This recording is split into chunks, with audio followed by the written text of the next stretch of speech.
menguasai manusia adalah area perbuatan yang tidak dapat dikendalikan oleh manusia. Itu terbagi dua. Ada yang masuk pada kategori nizamul wujud atau sunnatullah atau hukum alam, misalnya warna rambut, jenis kelamin, dan seterusnya. Dan yang kedua adalah yang terkait dengan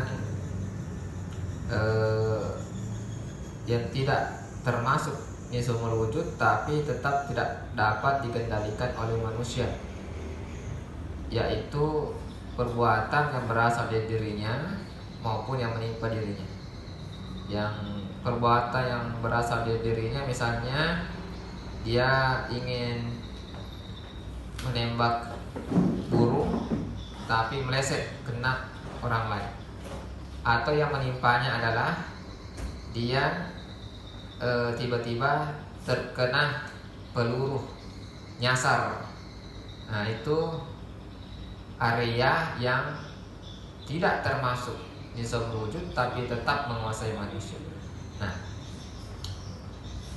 apakah perbuatan tersebut pada area yang menguasai manusia baik menurut penilaian manusia ataupun buruk menurut penilaian manusia, semua itu adalah area yang menguasai manusia.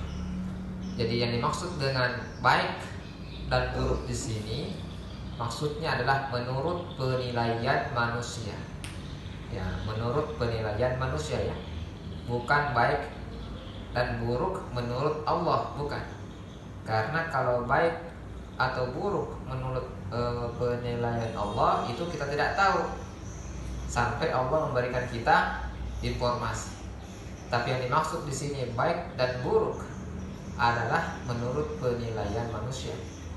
Misalnya dia terlahir langsung jadi orang kaya karena dia terlahir dari keluarga kaya, maka itu area yang menguasai manusia, karena dia tidak bisa menentukan dirinya terlahir dari mana, apakah dari orang kaya atau dari orang miskin.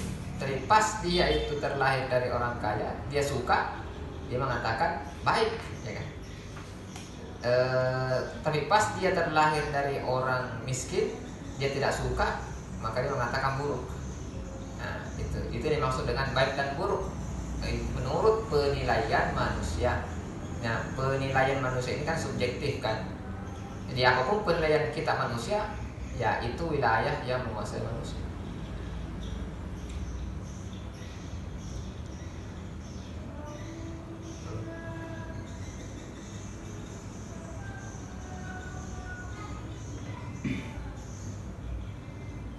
Nah, semuanya itu berasal dari Allah. Ya. Apakah itu baik atau buruk, itu semua datang dari Allah Subhanahu wa taala. Artinya Allah lah yang telah menetapkan semua itu. Apakah itu baik menurut kita ataupun buruk menurut kita, semuanya Allah yang tetapkan. Ya, misalnya kita terlahir dari keluarga yang kaya, kita suka, maka kita mengatakan baik. Baik itu kita terlahir dari keluarga kaya, itu yang tetapkan adalah Allah. Kemudian ataukah kita terlahir dari keluarga miskin, kita mengatakan kita tidak suka, kita mengatakan buruk. Nah, walaupun kita mengatakan buruk, walaupun kita tidak suka terlahir dari keluarga miskin, itu juga datang dari Allah. Maksudnya Allah yang tetapkan kita terlahir dari keluarga yang miskin walaupun kita tidak suka, gitu. Ya.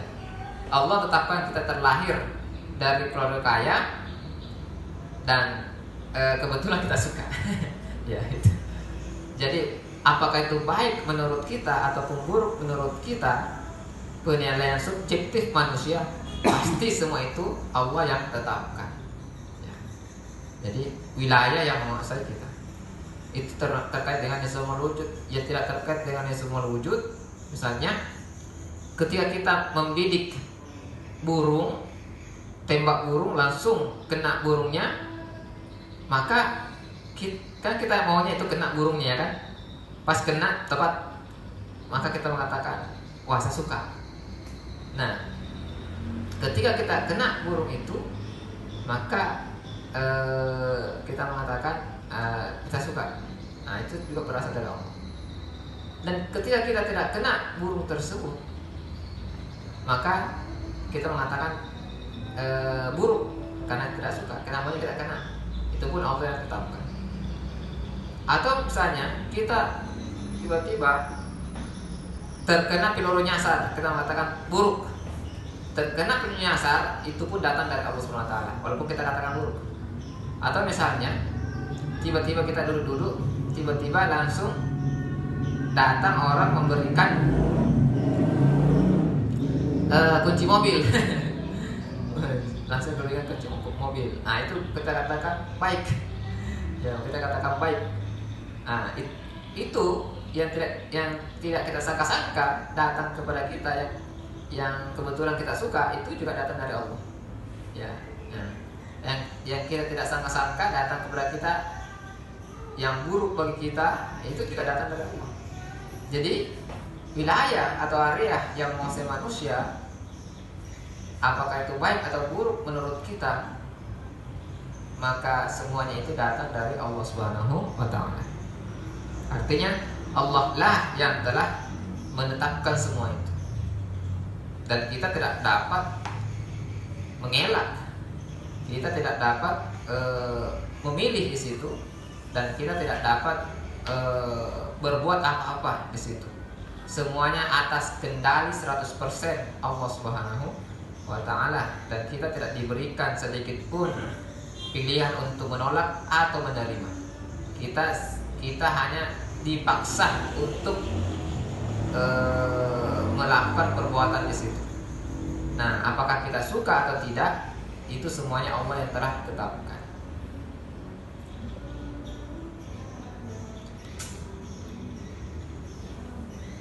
Apa hikmahnya? Ya, hikmahnya adalah kita ini manusia lemah, ya kan? Kita ini manusia lemah, dan Allah Maha Kuasa, ya. Allah Maha Kuasa. Dan Allah Subhanahu wa taala tidak mempedulikan persepsi kita terhadap pelaksanaan kehendaknya, kan? Persepsi kita maunya baik. Ketika Allah berikan sesuatu, ternyata persepsi kita buruk, ya Allah tidak terpengaruh dengan persepsi kita. Allah lakukan apa yang Dia kehendaki. Nah, itu. Allah lakukan apa yang Dia kehendaki, apakah kita suka atau tidak, Allah lakukan. Ya. Itu menunjukkan kemahakuasaan Allah Subhanahu wa taala dan kelemahan kita sebagai manusia. Ya, itu. Dan kita sangat lemah. Maka ketika kita menyadari hal ini, area yang menguasai kita, maka kesombongan manusia itu tidak bisa muncul. Itu manusia sombong, angkuh. Itu kalau merasa hebat, kan? Itu biasanya orang sombong itu kalau gitu, merasa hebat. Kalau ada orang sombong nanti merasa hebat, itu orang tidak beres itu. Sadar dirinya tidak mampu tapi sombong, itu tidak beres. Banyak juga begitu, Sos. Banyak. Tidak beres. Cerita banyak sekali. Orang sudah tidak mampu, kayak mengurus lagi, tidak mau dibantu apa segala macam. Biasanya orang sombong itu kalau merasa hebat, ya. Iya. Punya kemampuan. Karena ini tidak Sekali terbalik. banyak. Rasanya sudah miskin sombong lagi. Iya, sudah miskin. Itu tidak beres itu. Nah, orang yang memahami kodok ini, dia akan merasa kecil di hadapan Allah SWT, merasa tidak berdaya, tidak bisa lagi berbuat sombong. Kenapa? Karena dia tidak mampu keluar dari kehendak Allah. Dia tidak mampu keluar dari kode Allah. Dia tidak berdaya. Dan Allah Subhanahu wa taala melakukan apa yang Dia kehendaki kepada kita. Dan kita tidak bisa keluar dari itu. Tidak bisa. Sehingga apa? Itu menunjukkan bahwa kita ini sangat lemah. Kita ini adalah makhluk Allah, ciptaan Allah. Apa yang Allah kehendaki kepada kita sebagai ciptaannya, itu Allah lakukan. Dan Allah tidak tidak akan memperhatikan apa keinginan kita. Dia tidak akan memperhatikan apa yang kita inginkan. Allah lakukan saja. Seandainya kita bisa memilih apa yang kita inginkan, ya tentulah kita inginkan yang baik semua menurut kita kan. Tapi Allah tidak lakukan itu. Allah berkehendak lain. Ya, artinya bahwa Allah Subhanahu Wa Taala itu Maha Kuasa, Maha Perkasa, dan Maha berkehendak melakukan apa saja yang Dia kehendaki. Kemudian kita itu tunduk pada kehendak Allah, tidak bisa berapa-apa. Ya. Dan kalau seandainya Allah menghendaki kita untuk untuk misalnya menjadi menjadi asap lah begitu, bisa saja Allah lakukan. Dan kita tidak bisa mengelak itu, tidak bisa. Dan ketika Allah menghendaki kita untuk menjadi sapi, itu manusia tiba-tiba langsung menjadi sapi, bisa Allah lakukan. Dan kita tidak bisa mengelak, nah, sehingga ketika kita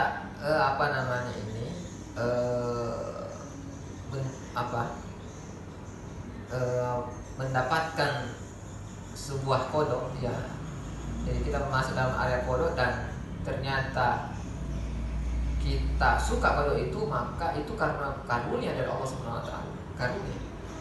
Dan ternyata apabila kita tidak suka akan kodok itu, kita tidak tahu apa maksudnya, sehingga kita hanya bisa pasrah pada apa yang terjadi pada kita.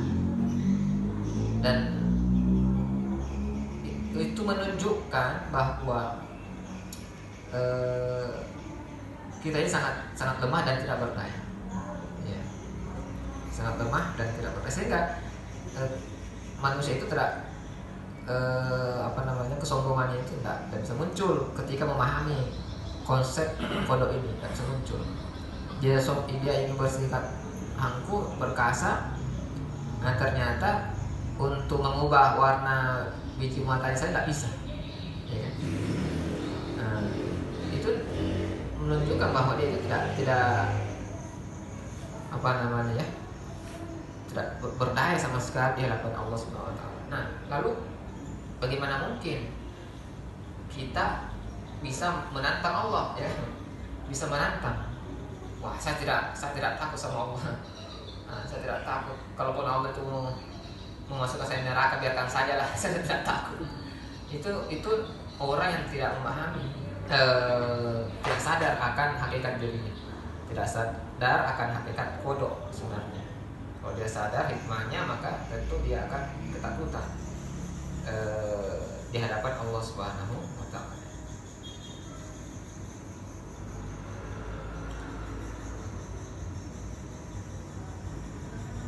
Begitu pula khasiat pada benda-benda, naluri serta kebutuhan jasmani datangnya dari Allah, baik hal itu akan menghasilkan kebaikan ataupun keburukan. Jadi khasiat atau sifat pada benda-benda itu yang menetapkan adalah Allah Subhanahu Wa Taala. Kenapa bisa? Karena benda itu tidak mampu mengubah sifatnya. Benda itu pun terikat dengan sifat itu. Misalnya air, ya kan? Air itu tidak bisa mengubah sifatnya dan tidak bisa mengubah hukum sifatnya. Seandainya air itu bukan dari Allah, maka tentu air bisa mengubah sifatnya sekehendak hati, kan? Ya, misalnya air bisa membeku, langsung di suhu ruangan seperti ini langsung membeku, tidak bisa. Dia untuk bisa membeku harus suhunya dingin, kan? 0 derajat, kan?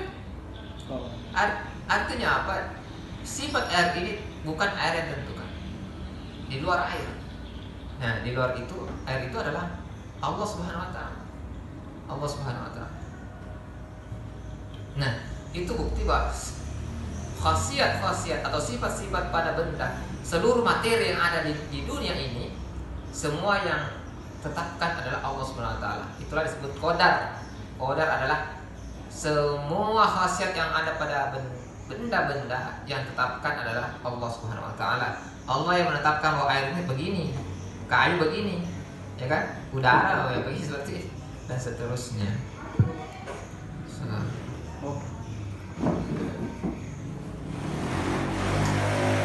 Ya.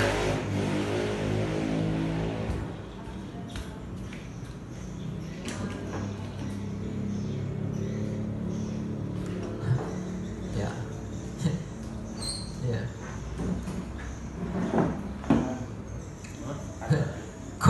Kopi warna hitam ya kan. Kopi kalau sudah digoreng warna hitam, ya tidak. Arang itu berwarna hitam, tidak pernah ada arang berwarna putih. Ya kan? Itu semua itu khasiat yang telah Allah Subhanahu wa taala tentukan. Nah,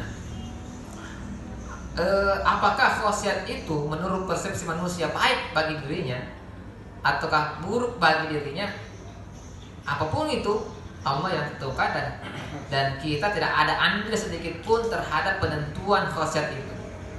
Kita hanya ketika dapatkan air, kita suka air begini, suka air, suka. Pas dapat racun, kalau diminum tidak suka karena buruk, ya kan? Buruk. Air karena bisa diminum baik, karena menghilangkan haus. Racun ketika disuruh minum tidak mau karena buruk, karena dapat membuat dia mati. Dapat merusak tubuhnya, ya kan? Nah, kira-kira ketika manusia mengatakan bahwa saya tidak suka racun, yang kalau saya minum saya menjadi mati, saya maunya racun ini kalau saya minum tidak mati, itu tidak akan bisa itu berubah, tidak akan bisa berubah. Maksudnya apa? Allah Subhanahu wa taala menetapkan khasiat yang ada pada seluruh benda tanpa memperhatikan persepsi manusia, tanpa memperhatikan persepsi makhluknya, yakni manusia. Allah tidak peduli dengan apa yang diinginkan oleh manusia ketika menetapkan materi dan menetapkan khasiatnya. Allah tidak peduli dengan keinginan manusia. Allah lakukan apa yang dikehendaki. Dan ketika Allah SWT menciptakan materi atau benda dan menetapkan khasiatnya, kemudian manusia mengatakan saya suka materi begini, saya tidak suka materi yang seperti ini, maka apapun itu semuanya telah Allah tetapkan khasiatnya. Nah, jadi ketika ada materi yang menurut persepsi manusia baik, itu datang dari Allah khasiatnya. Ketika ada materi yang menurut persepsi manusia buruk, khasiatnya itu pun datang dari Allah Subhanahu wa taala. Nah, itu maksudnya. Nah, jadi baik dan buruk ini bukan menurut Allah ya, menurut manusia. Ya, menurut manusia. Karena kalau menurut Allah itu kita tidak tahu apa tujuan Allah menciptakan air seperti ini, kita tidak tahu. Ya, hakikat yang sebenarnya. Ya.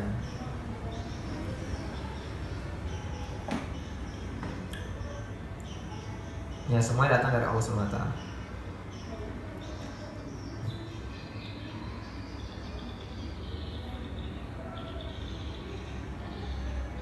Ya, apakah benda-benda itu dengan khasiatnya menghasilkan kebaikan ataupun keburukan bagi manusia? Ya kan? Ini sekali lagi ini bagi manusia. Kenapa? Karena manusia yang berpikir ya. Ya. Ya. Misalnya api ketika api itu dipakai memasak, manusia mengatakan baik, khasiat membakar pada api baik karena dipakai memasak. Tapi ketika khasiat membakar yang ada pada api itu ternyata membakar rumah, manusia mengatakan buruk. Iya. Nah, apakah itu baik atau buruk menurut pendapat manusia? Khasiat membakar pada api datang dari Allah Subhanahu wa taala.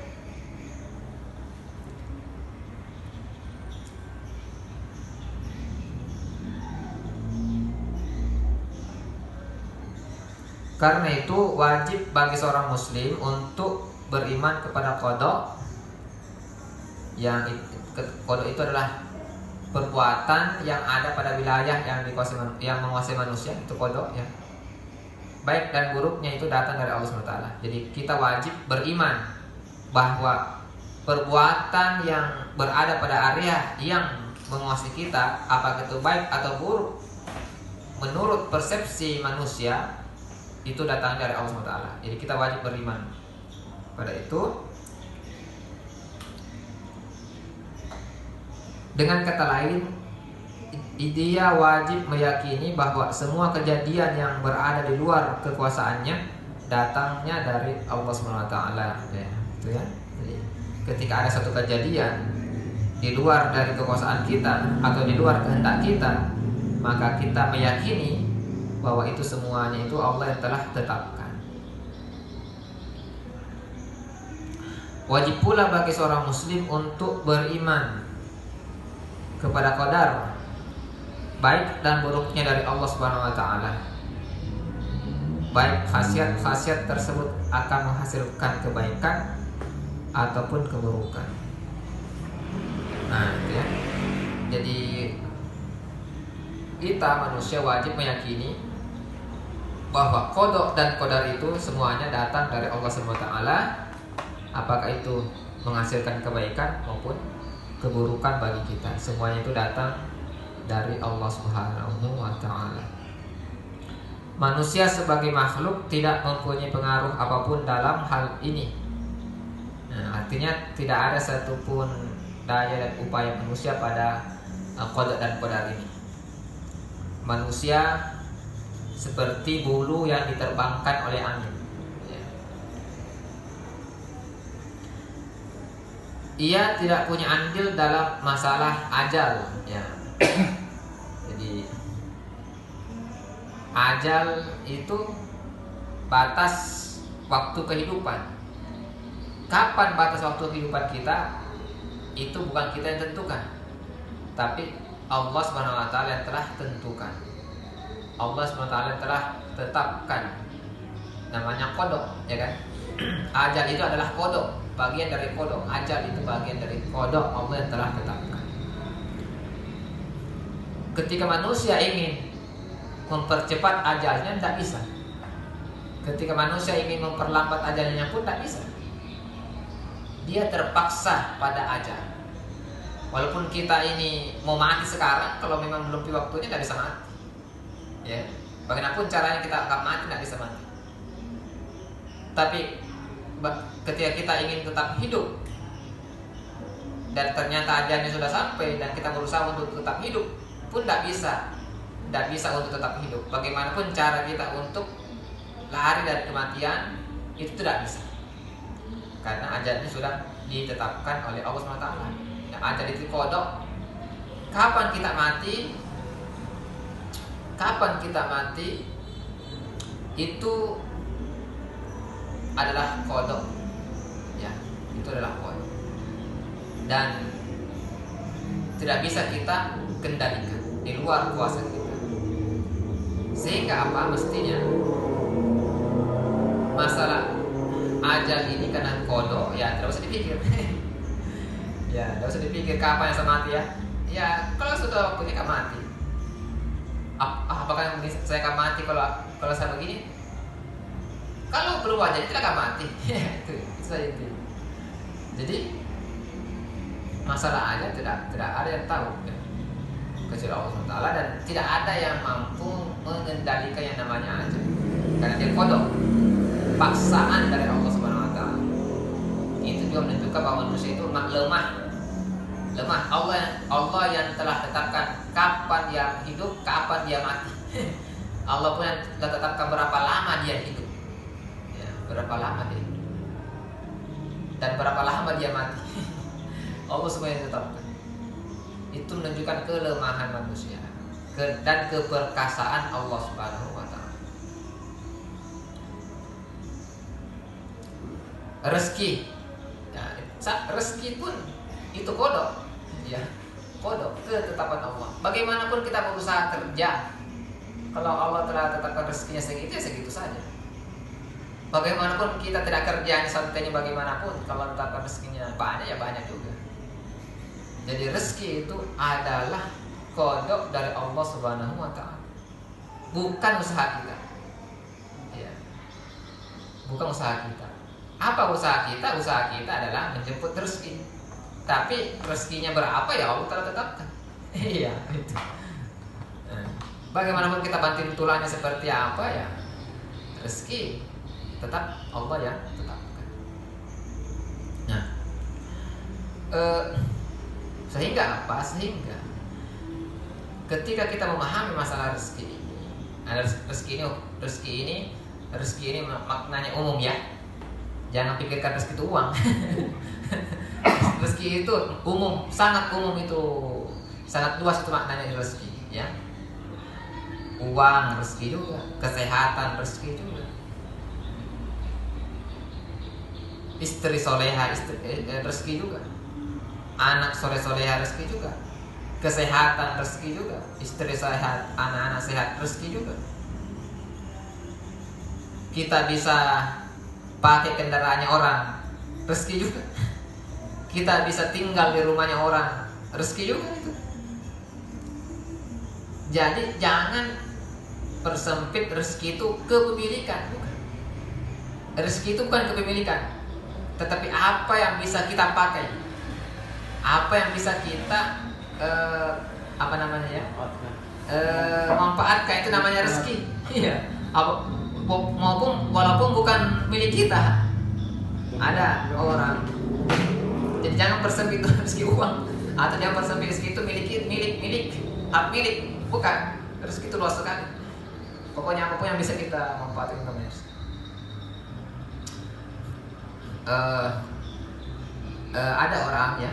Ada orang ini pembantu rumah tangga. Suami istri pembantu rumah tangga. Dia itu pembantu rumah tangga, majikannya itu orang barat. Orang barat ini punya villa di puncak. Iya, punya villa di puncak. Orang barat ini tidak tinggal di puncak Jawa Barat, tidak tinggal di Indonesia. Tinggalnya itu di luar negeri. Datang ke Indonesia paling 1 kali setahun. Nah, pembantunya ini ditugaskan untuk merawat villa tersebut. Sehingga apa?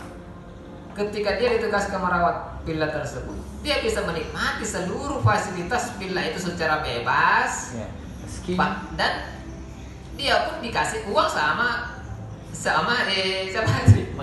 majikannya. Jadi villa itu rezeki bagi pembantu itu, iya. dan bukan rezeki bagi majikannya. Coba pikirkan ini konsep rezeki. Itu luas sekali rezeki itu, luas. Jadi kenapa bisa seperti itu? Kok bisa ya tiba-tiba orang, secara logika, masa sih ada orang miskin menikmati fasilitas villa yang sangat mewah seperti itu di puncak lagi? Kok bisa? Kenapa? Karena Allah tetapkan rezekinya orang itu di situ. Karena ada juga teman-temannya itu, tetangga-tetangga tidak bisa menikmati seperti itu kan? Artinya dia memang telah ditetapkan oleh Allah atas kehendak Allah untuk mendapatkan rezeki seperti itu, dan dia tidak bisa mengelak untuk itu. Tidak bisa mengelak. Jadi kalau ada dengan rezeki, orang tidak bisa mengelak. Ya. Apa yang bisa orang lakukan? Jalan menuju rezeki itu yang bisa orang kendalikan, tapi rezekinya sendiri tidak bisa orang kendalikan. Itu rezeki. Dan dirinya sendiri, apa yang ada pada diri kita,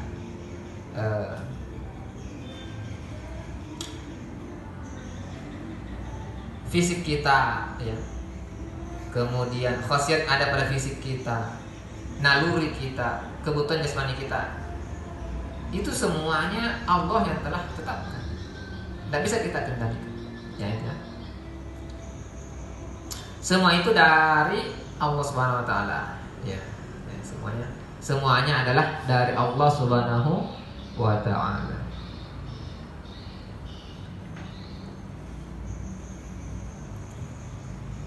Jadi kecenderungan seksualnya yang terdapat pada garizatun nau kecenderungan memiliki sesuatu yang terdapat pada naluri, mempertahankan diri, garis tembakau, rasa lapar dan haus yang ada pada kebutuhan jasmani, hajatun udhiyah. Semua itu datangnya dari Allah Subhanahu wa ta'ala. Nah, hikmahnya apa? Hikmahnya adalah bahwa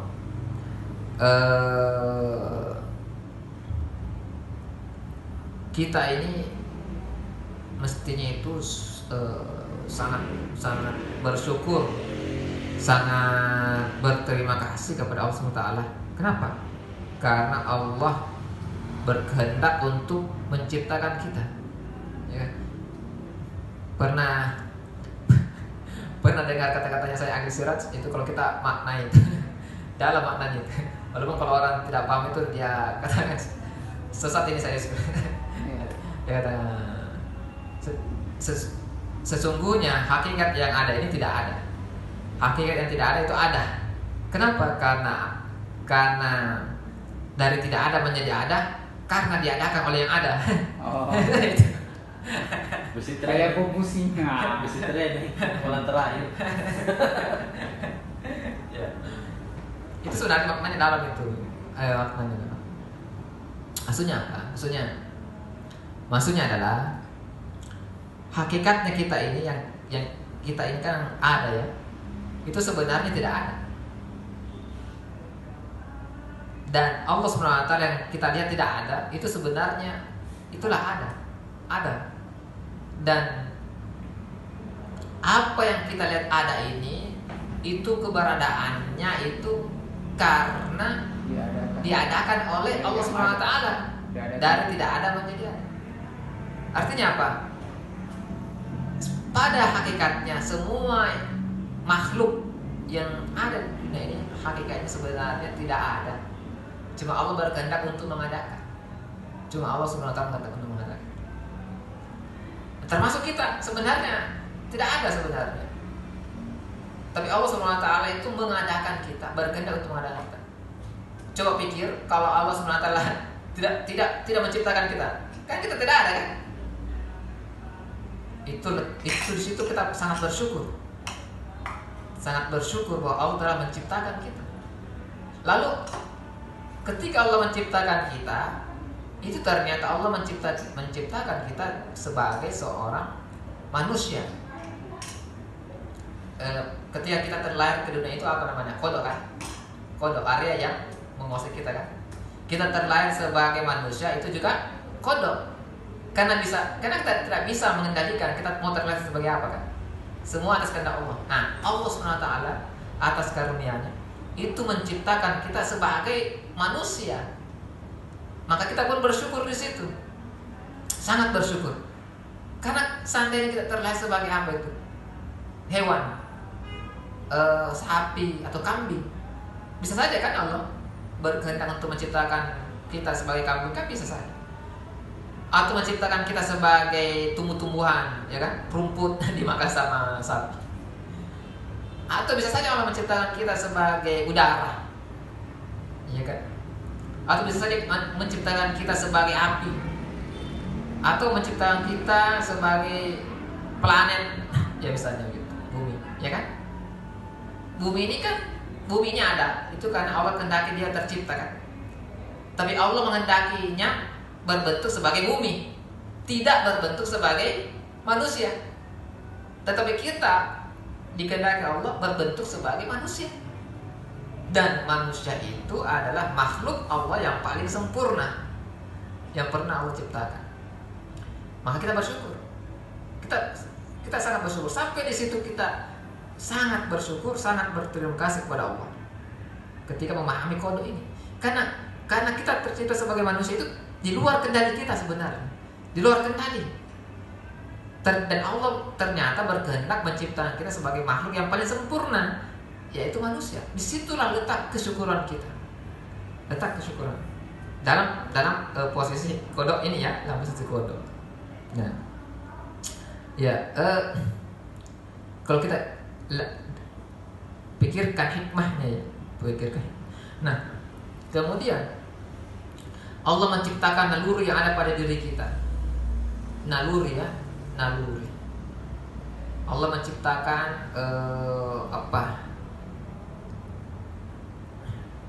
kemampuan untuk menolak dan menerima ketetapan Allah. Itu suatu karunia juga. Karena begini, itu malaikat. Mungkin kita, kenapa saya tidak cerita sebagai malaikat ya? Oh jangan dulu. Justru malaikat itu cemburu sama manusia. Kenapa? Karena malaikat, karena apa namanya itu? Malaikat melihat ini manusia, kok bisa ya? Kok bisa menentang perintah Allah? Tapi kok malaikat tidak bisa menentang perintah Allah? Kok manusia bisa menikmati kehidupan, sedangkan manusia tidak bisa menikmati kehidupan? Maksudnya menikmati kehidupan itu dalam artian melampiaskan nafsunya kan? Kan malaikat tidak punya nafsu kan? Maksudnya hawa nafsu, maksudnya kemampuan untuk menolak perintah Allah, dan nafsu untuk misalnya nafsu seksual, nafsu makan kan tidak punya itu malaikat, tidak punya. Dia hanya punya akal dan dia dipaksa oleh Allah untuk tunduk patuh kepadanya. Dan malaikat tidak bisa mengelak itu, tidak bisa. Jadi malaikat tidak diberikan yang namanya kemampuan untuk menolak, tidak diberikan. Jadi malaikat itu seperti bulu yang terbang oleh angin. Itu malaikat. Nah, manusia tidak. Dia satu sisi seperti bulu yang terbang oleh angin, satu sisi dia mampu pilas. Itu manusia. Nah, kemudian malaikat itu meminta pada Allah, yaitu Harut dan Marut ya. Yang mana namanya malaikat Harut dan Marut itu meminta kepada Allah supaya dia itu diciptakan, diubah fisik bentuk menjadi manusia. Maksudnya dia malaikat diberikan mesin seperti manusia gitu ya, yang bisa membantah dan menolak, membantah dan menerima perintah Allah kan. Diberikan nafsu juga lah dia seperti manusia. Pas sedetik itu diberikan nafsu oleh manusia, sedetik itu diberikan nafsu oleh Allah Subhanahu wa taala seperti manusia, maka langsung dia seperti orang yang tidak pernah minum selama 1 bulan. Dan seperti orang, bagaimana rasanya itu orang tidak pernah minum selama 1 bulan dan mendapatkan air es. Bagaimana rasanya itu? Bagaimana nafsunya untuk minum? Kan besar sekali kan? Orang yang tidak pernah minum, tiba-tiba ada air depan itu, nafsu minumnya luar biasa. Begitulah malaikat. Pas diberikan kemampuan itu, mesti seperti manusia, langsung dia lampiaskan semua nafsunya, syahwatnya tanpa peduli ini perintah atau larangan, lampiaskan semua. Sehingga dia pun terjebak dalam kemaksiatan dan dia pun dihukum oleh Allah SWT. Malaikat itu. Iya. Apa artinya? Artinya ada sesuatu pada manusia itu kemampuan menikmati sesuatu yang itu tidak dimiliki oleh makhluk lain. Tetapi dia pun bisa mendapatkan kesucian ya gitu. Nah ini karunia dari Allah SWT. Kita bisa menikmati minum, kita bisa menikmati kopi, itu alhamdulillah. Itu malaikat tak bisa. Ya bisa minum, tapi menikmati manisnya malaikat tak bisa. Dan minum saja, tapi ya sekedar minum, tidak bisa menikmati teh apa. Kita bisa menikmati. Itu karunia yang luar biasa dari Allah kita. Nah, dan itu kodok. Itu kodok. Ketetapan Allah. Kan tidak bisa kita tentukan kan. Oh saya mau terlahir itu bisa menikmati kopi, ya tidak bisa. Kita terlahir suka kopi gitu. Ya, suka teh, suka susu ya gitu. Bisa. Ya gitu ya. Makanya itu ketika Allah Subhanahu wa taala ya mau menurunkan azab bagi kaum Lut ya, kaum Nabi Lut ya, kaum Samud gitu ya. Itu kami Lut kan homo ya. Suka homo ya. Homo sama lesbi, laki-lakinya suka sama laki-laki, perempuannya suka sama perempuan, dan itu marak satu kampung. Itu heran juga itu ya. Kok bisa ya ada perdama seperti itu? Bisa saja kalau sudah jadi kebiasaan kan. Berapa lama itu sebenarnya kalau ada informasi berapa lama itu perilakunya itu kaum Lut kayak begitu? Sudah puluhan tahun. Berarti tidak ada tuh keturunannya Ustaz kalau sesama jenis? Ada mereka menikah juga. Mereka menikah juga, tetapi mereka suka juga dengan sesama jenis. Jadi ada yang homoseksual, ada yang apa istilahnya itu kalau suka laki-laki sama perempuan, saya lupa ya. Iya, ganda cinta. Ganda kayak istrinya Bilut itu kan. Iya. Ada anaknya menikah sama yang Bilut, tapi kan dia suka juga sama perempuan. Jadi ada juga yang memang betul murni memang suka sesama jenis, tidak ganda. Saya lupa istilahnya itu kalau ganda.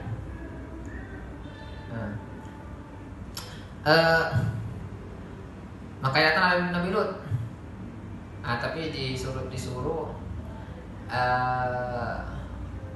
tapi saya tanya kenapa satu kampung bisa begitu? atau memang misalnya mungkin tidak sama satu kampung, mungkin tidak sebagian besar ulama seperti itu. Ada juga mungkin yang normal kan, tapi yang normal ini tidak membiarkan saja begitu ya. Akhirnya Nabi Lut sudah berdoa bahwa turunkan saya asap ini sudah tidak bisa lagi dakwah di sini. Turunkan saya asap. Akhirnya pada suatu malam datanglah malaikat 2 orang dalam bentuk laki-laki yang sangat tampan sekali dan sangat bersih dan sangat luar biasa. Ketika datang itu malaikat berwujud manusia, wujudnya manusia tapi kan mesinnya masih malaikat kan.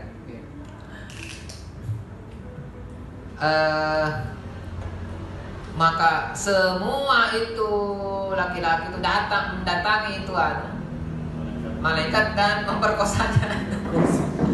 Kan malaikat santai saja, ya kan? Malaikat itu kan santai saja diperkosa kan? Pertanyaan sekarang malaikat santai saja diperkosa. Kenapa? Karena tidak punya nafsu. Iya kan? Tidak punya nafsu. Itu. Dan malaikat tidak mampu mengelak perintah Allah. Allah perintahkan Allah untuk diperkosa, membiarkan yang diperkosa. Dan malaikat tidak merasa tidak merasa risih. Memang tidak punya nafsu, ya kan?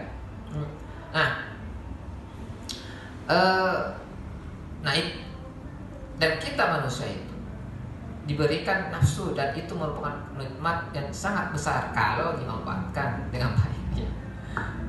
Itu, jadi itu hikmah daripada kodok dan kodar ini.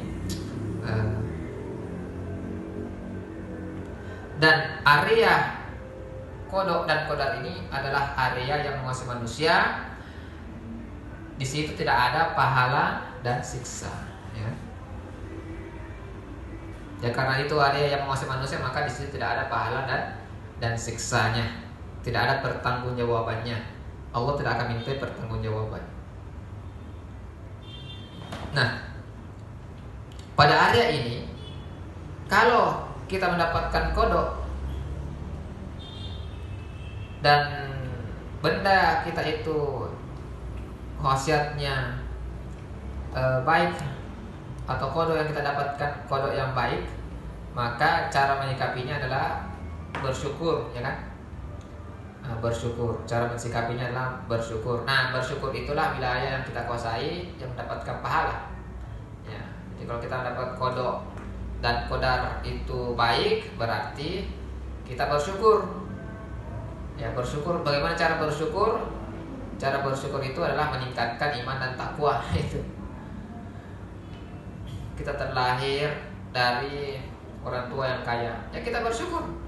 Kita tingkatkan iman dan takwa. Alhamdulillah, saya mendapatkan kodok yang sesuai dengan yang saya harapkan. Saya iman dan takwa, tingkatkan iman dan takwa.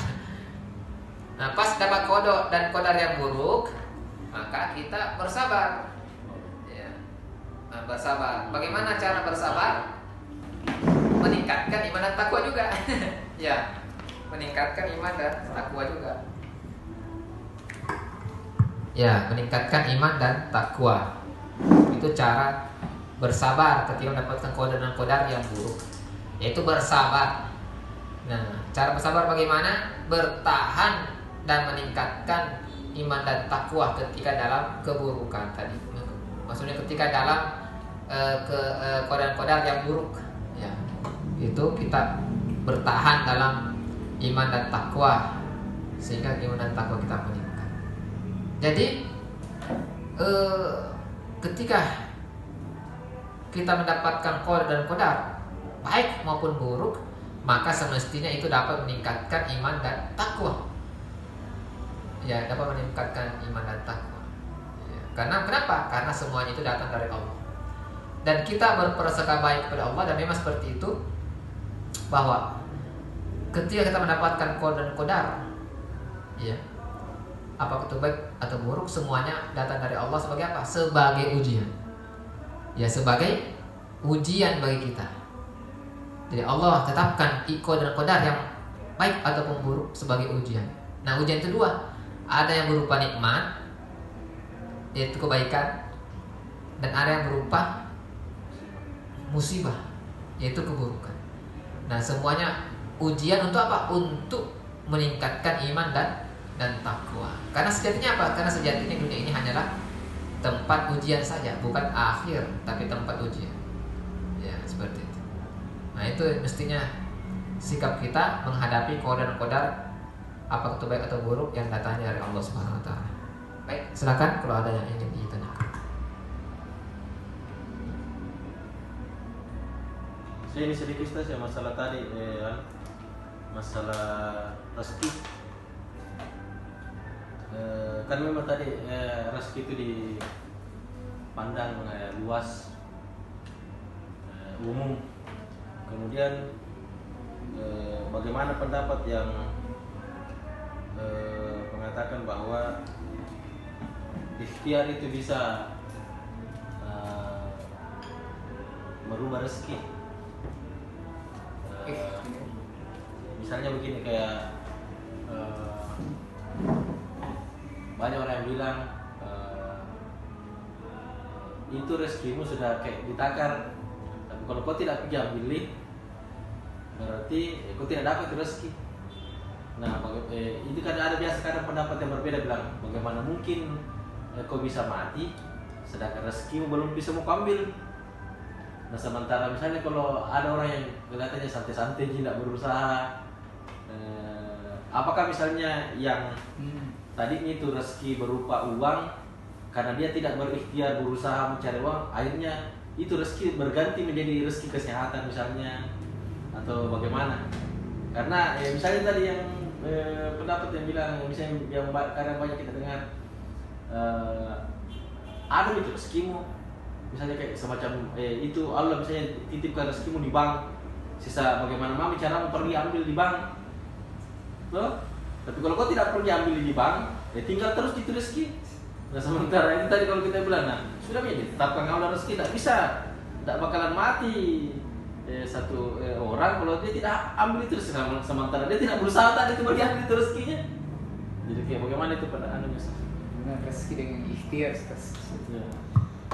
Ya.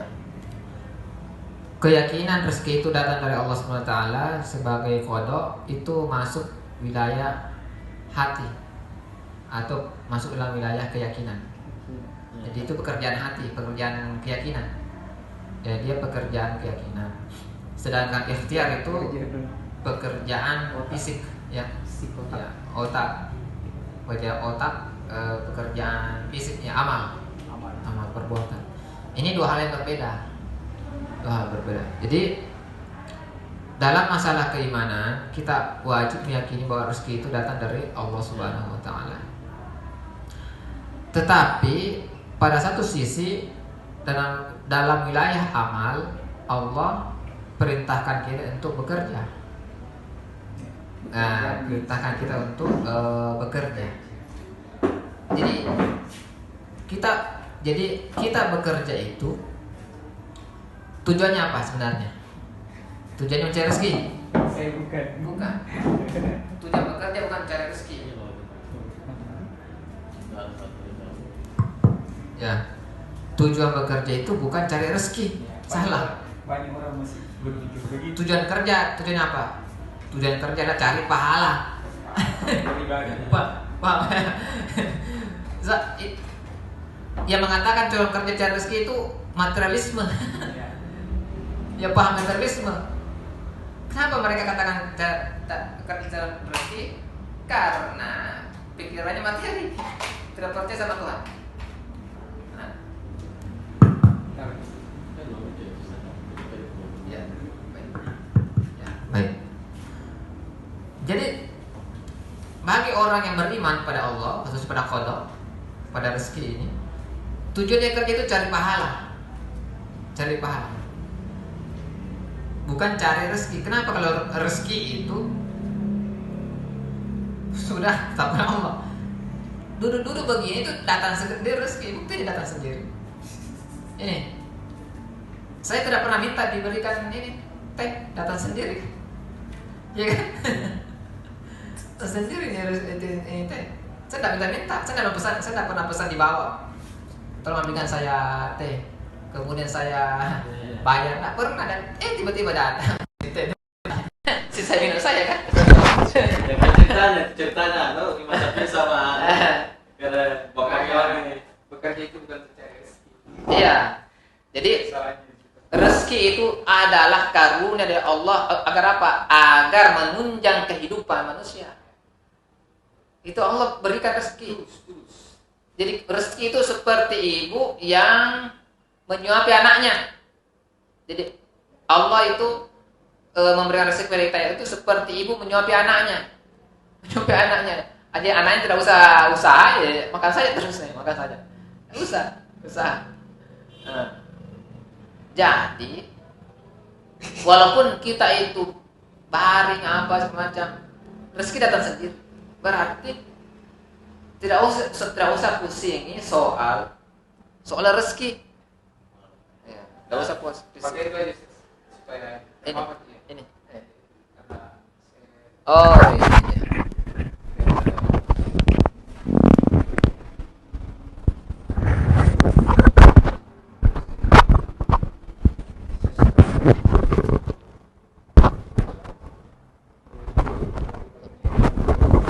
Ya. Jadi tidak usah pusingi itu. Cari rezeki. Jangan cari rezeki. Rezeki itu datang sendiri. Rezeki itu datang sendiri. Rezeki itu datang sendiri.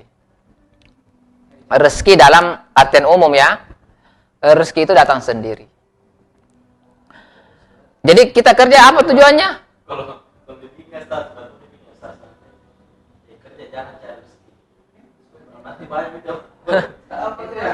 Kan sekuler kan memasukkan. Iya. Kalau kita ini kerja cari uang. Ya. Kerja itu cari pahala. Ya. Kerja cari pahala. Ya, kerja itu ibadah. Cari pahala. Kita ingat bahwa mencari nafkah itu wajib. Kalau begitu enggak usah saya kerja dong. Enggak usah cari nafkah kalau begitu. Rezeki datang sendiri. Memang, tapi berdosa. Karena wajib. Berdosa kan? Ya, mencari kerja itu beda. Kerja dan cari nafkah itu beda. Kerja dan cari nafkah beda ya. Yang diwajibkan cari nafkah, bukan kerja. Ya itu. Ini bahasa cari nafkah ya bukan kerja. Bukan kerja. Kerja dan cari nafkah beda. Kerja cari nafkah untuk diri sendiri, untuk keluarga, atau kerja itu beda dengan cari nafkah. Nah, yang diwajibkan oleh Allah Subhanahu wa taala kepada kita adalah cari kerja menafkahi diri sendiri atau keluarga. Menafkahi. Caranya menafkahi diri sendiri dan orang lain itu caranya macam-macam. Bisa kerja, bisa minta sama orang, ya kan? Bisa pinjam, bisa dapat warisan, itu nafkah semua. Ya.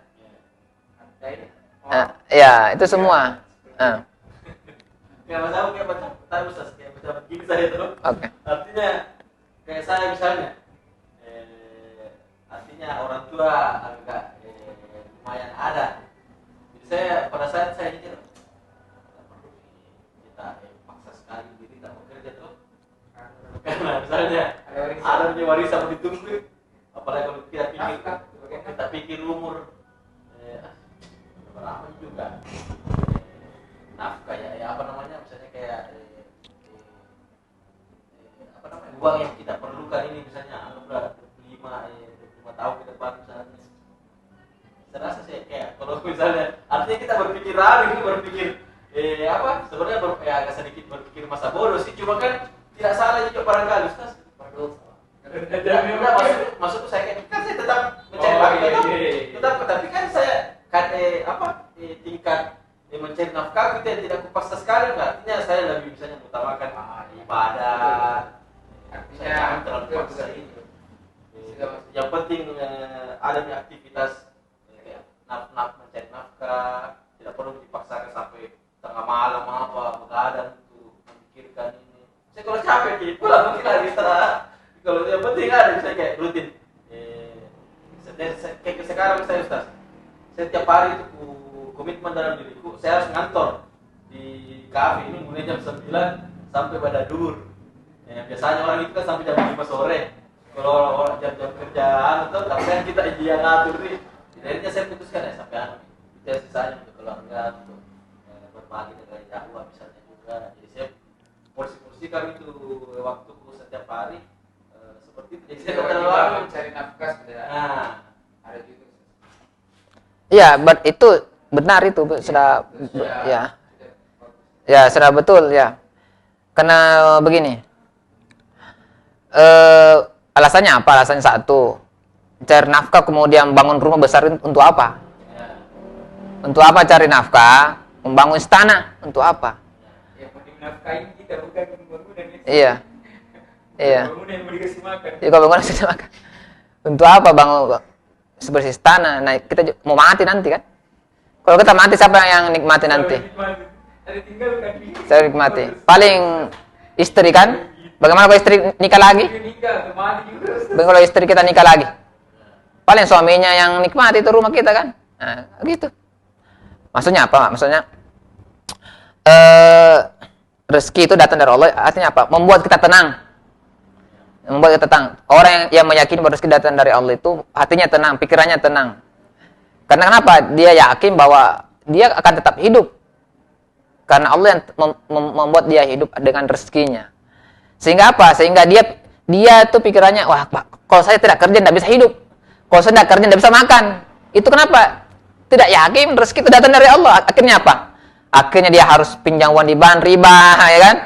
Akhirnya dia harus korupsi, akhirnya dia harus mencuri, akhirnya dia harus berbuat zalim, akhirnya dia harus kerja keras, meninggalkan anak istri 1 bulan, akhirnya istrinya selingkuh di belakang. Itu gitu. Kenapa? Karena pikirannya itu rezeki membuat dia hidup. Kerja membuat dia hidup. Kerja membuat dia hidup. Kerja yang mendatangkan rezeki, bukan kerja yang mendatangkan rezeki. Allah yang mendatangkan rezeki. Kerja itu salah satu sarana mencari nafkah. Ya, salah satu sarana mencari nafkah. Salah satu sarana untuk menjemput rezeki Allah itu kerja. Salah satu sarana untuk menjemput rezeki Allah. Tetapi walaupun tidak dijemput datang sendiri. Cuma Allah perintahkan jemput, ya kan? Terus begini, ada orang tua kita. Ini saya kasih kamu mobil. Jemput besok. Tapi besok kita tidak jemput. Akhirnya orang tua bawakan itu mobilnya datang sendiri. Bawakan mobilnya datang. Iya. Dia suruh kita jemput mobil ya. Jemput mobil ya. Ini ada mobil saya berikan, tapi jemput di rumah. Tapi ternyata kita lalai, tidak pergi jemput.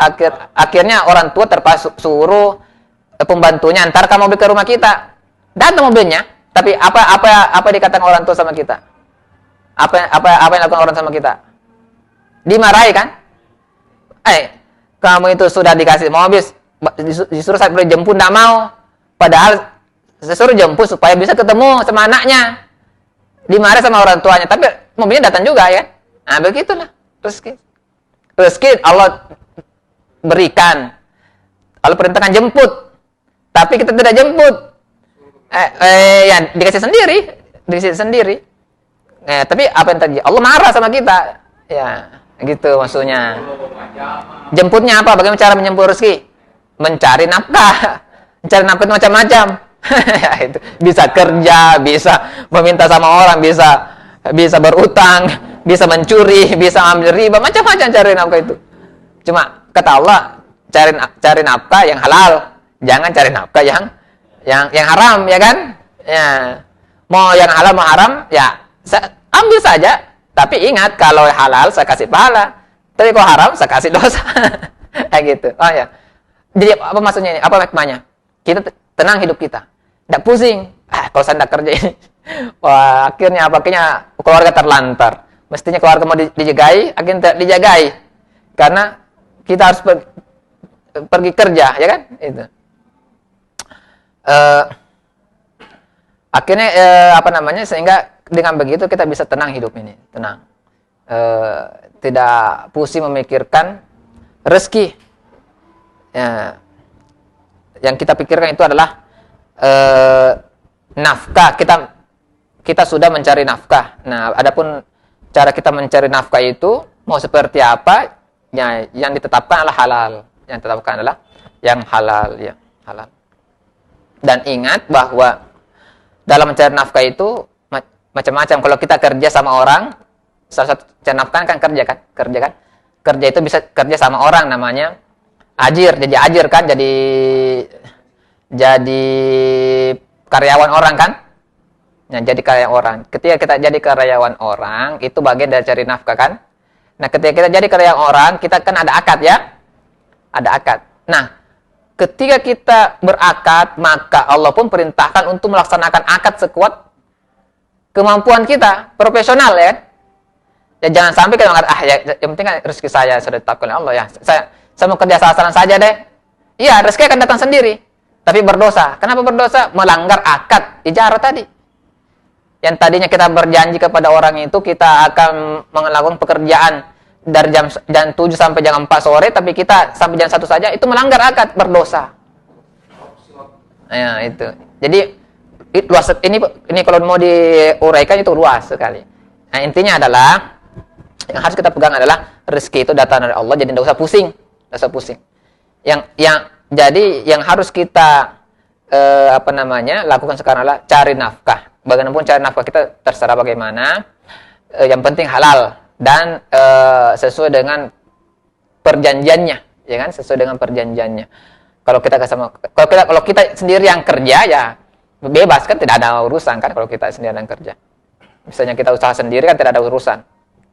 Kecuali kalau kita kerja sama orang itu bahaya, karena ada dua hal yang saling terkait kan. Nah, sehingga di zaman sahabat itu orang tidak pusing itu cari harta.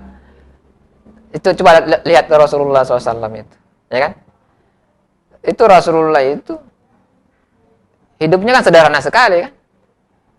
Sederhana sekali hidupnya. Khalifah Abu Bakar As-Siddiq kan hidupnya sederhana kan? Umar bin Khattab pun demikian. Sederhana. Ada juga seperti Abdurrahman bin Auf kan kaya, ya kan? Tapi dia itu maunya hidup miskin. Tapi tidak bisa miskin. Tapi maunya dia hidup sederhana. Ya, artinya begini, kalau kita kerja siang malam itu untuk membangun istana, itu untuk apa sebenarnya? Ya, untuk apa?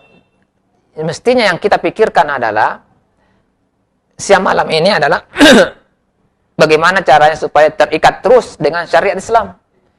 Ya, itu yang kita pikirkan. Bagaimana caranya supaya terikat dengan syariat Islam. Karena itu bukan kode dari Allah, itu wilayah yang kita kuasai. Nah, adapun rezeki itu tidak usah kita pikirkan. Ya, biasanya orang itu sudah tahu ini, tapi tetap dia berusaha keras. Karena manusia punya nafsu. Ya kan? Manusia punya nafsu kan? Punya garis sembako. Lihat orang rumah mewah, dia juga mau. Maka, saya mau bikin rumah mewah deh. Bagus deh rumahnya orang. Maka dia kerja keras siang malam untuk kerja keras. Iya, bantu kayak beras tulang. Akhirnya dari tempat juga. Iya. Jadi untuk apa sebenarnya? Untuk apa itu bangunnya istana? Untuk apa? Nah, kalau saya di Iya. teman-temanku, karena kan saya tergabung di komunitas wirausaha. Ya. Jadi rata-rata memang wirausaha dan kebanyakan begini cara berpikir Ustaz.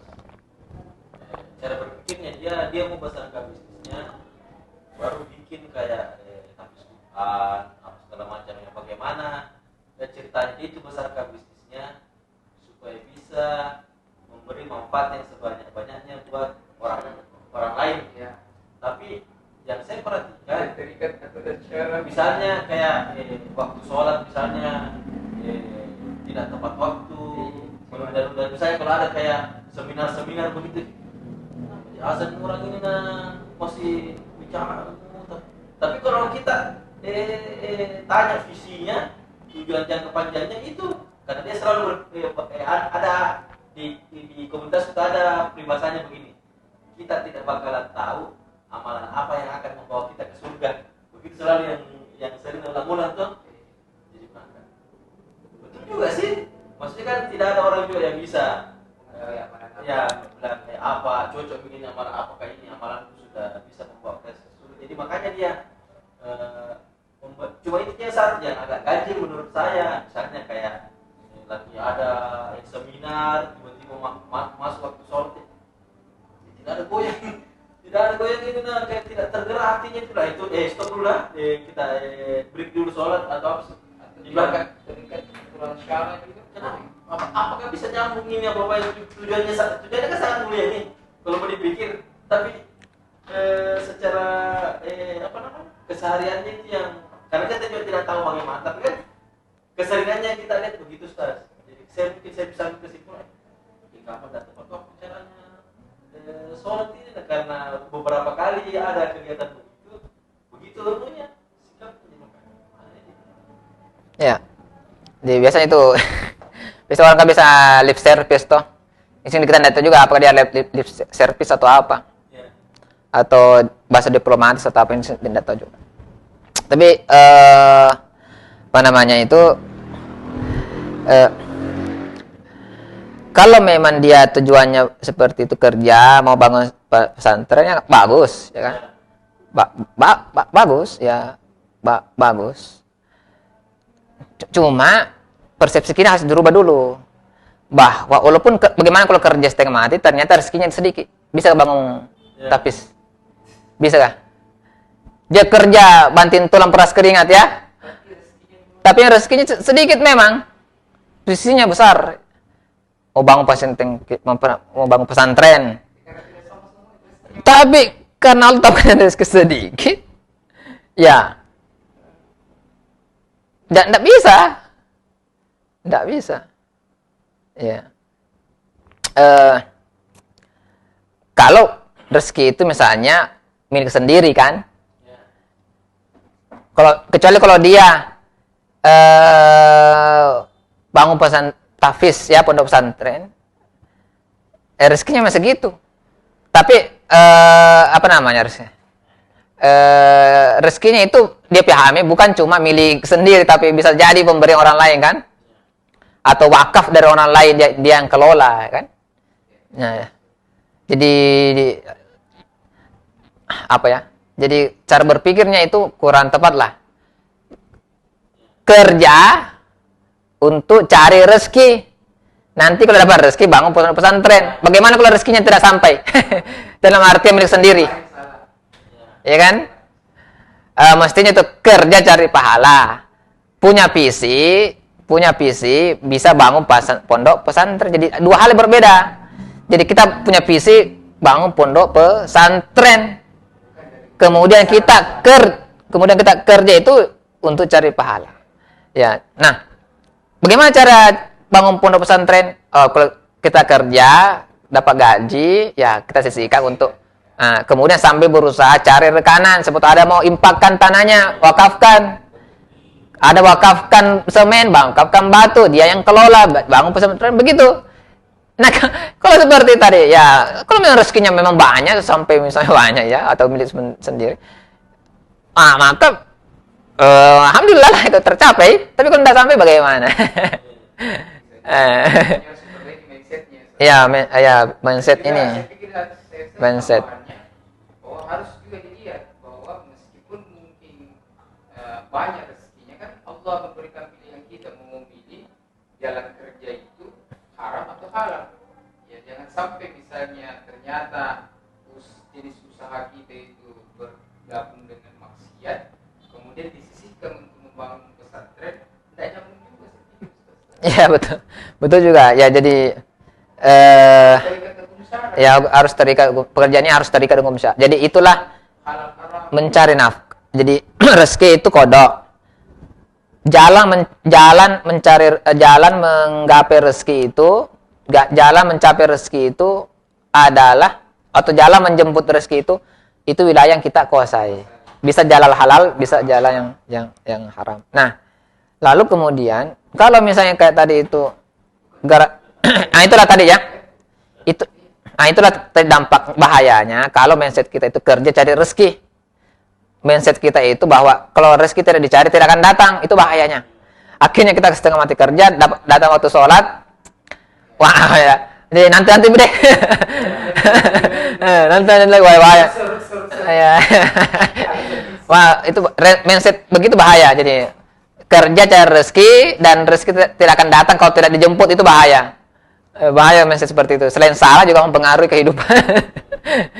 Kalau rezeki itu mindsetnya benar, bahwa rezeki itu datang sendiri, biarpun tidak dijemput, kemudian kerja itu tujuannya untuk cari pahala, maka beres kehidupan kita. Karena saya sempat kemarin itu, waktu terakhir itu saya ada ikut seminar juga. Dia bilang, ada yang tanya jawab, bagaimana bisnis? Alhamdulillah.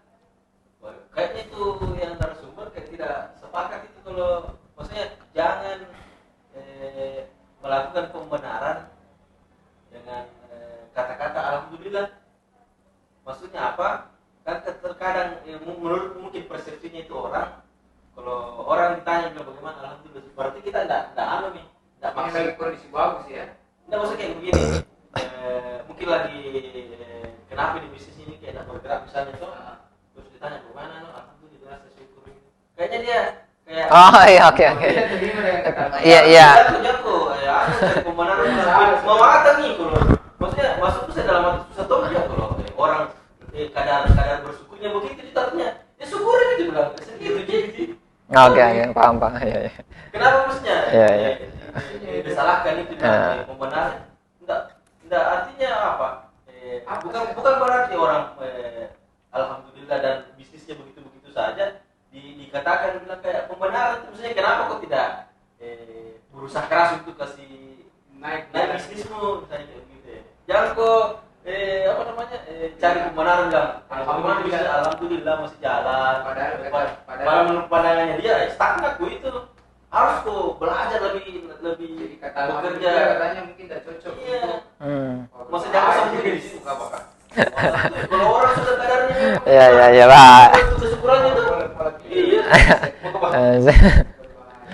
Iya. Iya. Jadi artinya tidak boleh orang cepat puas gitu ya. Artinya kalau jago cari keras. Jadi kalau kita alhamdulillah artinya puas. Ya, makanya sudah bersyukur itu baru. Artinya kalau begitu tidak bisa nih. Konsep alhamdulillah langsung kita sudah mengatakan puas. Padahal kan sebenarnya Iya betul. Salah ya, Ceritanya kita tuh bilang. kalau saya itu bentuk rasa syukur saya mengatakan alhamdulillah. Apalagi Iya. misalnya Pada Allah. Iya. kayak misalnya kayak ini saya ceritanya.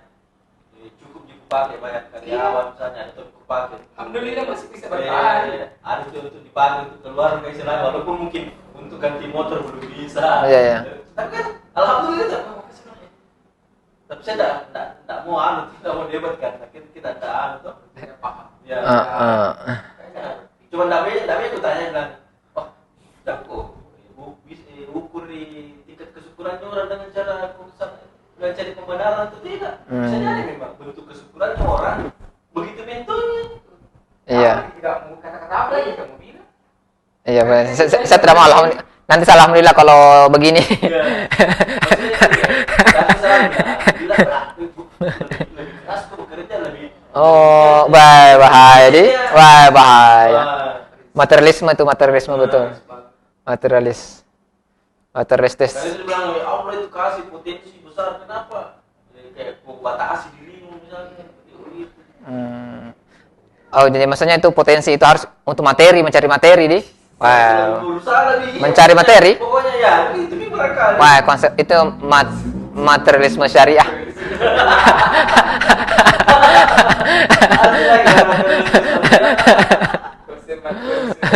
Nggak bakalan bisa nyambung gitu. Iya. Susah. Orang begitu stres terus hidupnya orang begitu. Stres. Orang begitu stres hidupnya orang begitu. Nggak tenang hidup begitu. Kayak itu dia lebih Nggak banyak tenang. ke yang tingkatnya lebih belajar tinggi. Ya. Wah, dia melarang kita alhamdulillah. Wah, bahaya. Susah. Cuma dia bilang jangan melakukan pembenaran. Iya. Nggak senang kalau bilang orang alhamdulillah. Iya, kalau memang Kalau belum berhasil. memang belum kelihatan. Oh, iya. Gitu. Wah, susah. Kita harus bersyukuri dalam kondisi Walaupun sedikit, dilarang bersyukur walaupun sedikit. Baik. Jangan jadikan alhamdulillah sebagai pembenaran. Cukup sering mendengar hal seperti alhamdulillah segini juga cukup.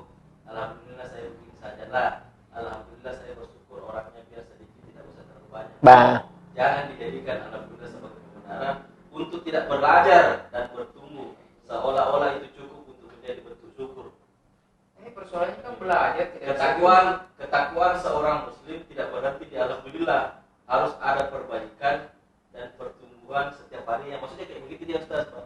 Iya, tapi kan persoalannya tadi sudah diyakini rezeki itu dari Allah. Biar bagaimana caranya kita berilmu. Kalau itu kan dilihat dari sisi materi, artinya dari sisi materi kan Allah yang ngatur.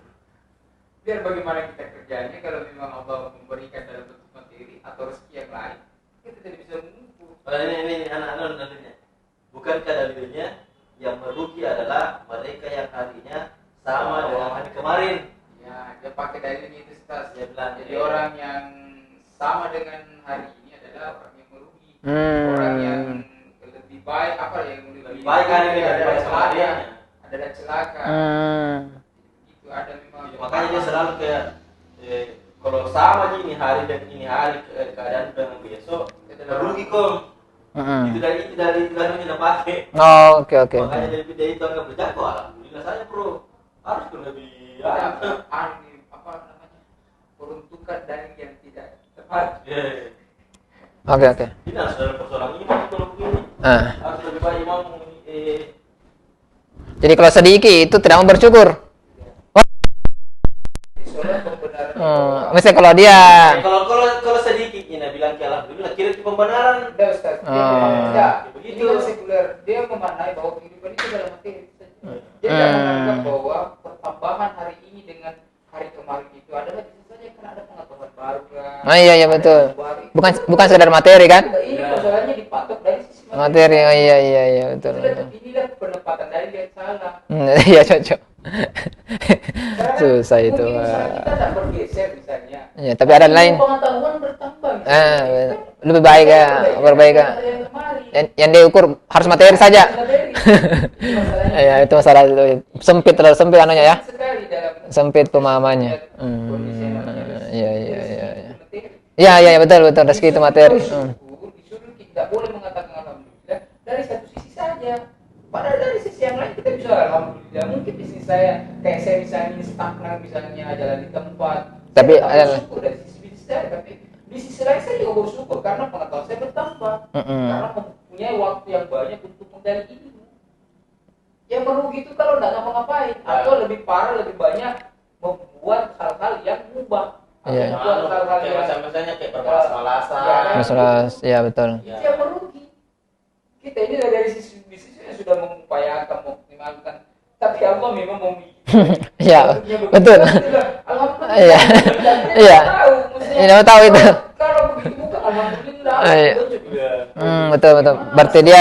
Berarti dia konsepnya itu banyak sedikitnya rezeki atau usaha kita ya, bukan begitu? Ya. Jadi begitu. banyak sedikitnya rezeki atau usaha kita bahaya ya. Saya bilang kalau begitu maka banyaklah uangnya orang yang kerja di tambang yang kerja 24 jam. Kalau orang kerja 24 jam di tambang itu pasti orang kaya. Tapi kenapa dia tidak kaya? Dia tetap kerja di tambang 24 jam. Karena memang yang begitu ukurannya Allah yang Nanti ujung-ujungnya ke situ Ujung-ujungnya nanti. begitu, nanti Udah percaya rezeki datang dari Allah. Lebih banyak ikhtiarmu, lebih banyak Rezekimu. usahamu, lebih banyak rezekimu. Bahaya deh. Lebih banyak lebih gigih ku bekerja, Lebih banyak rezeki. lebih banyak rezekimu sehingga bisa buku bangun itu Tapi ya. pesantren. Kayak begitu. Sama contohnya kayak begitu. Ini kan contoh 24 jam orang kerja di tambang tuh. Gigi kan 24 jam kerja loh. Waktu jam kerjanya kerja. Tapi kenapa rezeki cuma segitu? Iya. Kalau dia kaya pasti dia berhenti dari tambang. Saya buka ini kayak apa nyantai bisa caranya. Iya. Dia tidak bisa diukur. Pas itu nanti ujung-ujungnya nanti itu orang stres nanti. Kalau tidak tercapai apa yang diinginkan mana aja. Stres. Iya. Konsep rezeki yang salah ya. Banyak memang begitu. Iya. Konsep rezeki yang salah. Banyak.